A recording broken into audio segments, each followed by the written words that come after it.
নমস্কার প্রিয় ছাত্রছাত্রী, আইটিউব ইন্ডিয়া চ্যানেলে স্বাগত।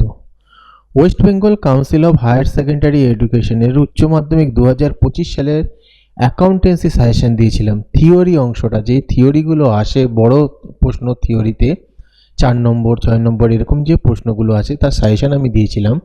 এই হচ্ছে তার সাজেশন, তার উত্তরটা আজকে দিয়ে দিচ্ছি। 2025 পাসওয়ার্ড, তোমরা এই উত্তরটা পাবে, লিঙ্ক ডেসক্রিপশনে রয়েছে, সেখান থেকে তোমরা ডাউনলোড করে নিতে পারবে। এবার ব্যাপার হচ্ছে এটা আমি বাংলা ভার্সনে দিচ্ছি, যাদের ইংলিশ ভার্সন রয়েছে তারা অবশ্যই কমেন্ট করে জানাবে, ইংলিশ ভার্সনেও পেয়ে যাবে। যেহেতু সাবস্ক্রাইবার বেশিরভাগই বাংলা ভার্সনে পরীক্ষা দিচ্ছে, তাই আমি বাংলায় এই নোটসটা দিচ্ছি। তোমরা লিঙ্ক ডেসক্রিপশনে পাবে, সেখানে গিয়ে ক্লিক করবে আর যে পাসওয়ার্ডটা বললাম সেই পাসওয়ার্ডটা ইনপুট করবে, ডাউনলোড করে নিতে পারবে। কোনো প্রবলেম হলে জানাবে। আর অন্য কোনো কমার্সের সাবজেক্টের স্টাডি মেটেরিয়াল প্রয়োজন হলে বা সাজেশান প্রয়োজন হলে জানাতে পারো, সেগুলোও তোমরা পেয়ে যাবে। ভিডিওটা ভালো লাগলে লাইক, কমেন্ট, শেয়ার করে দিও।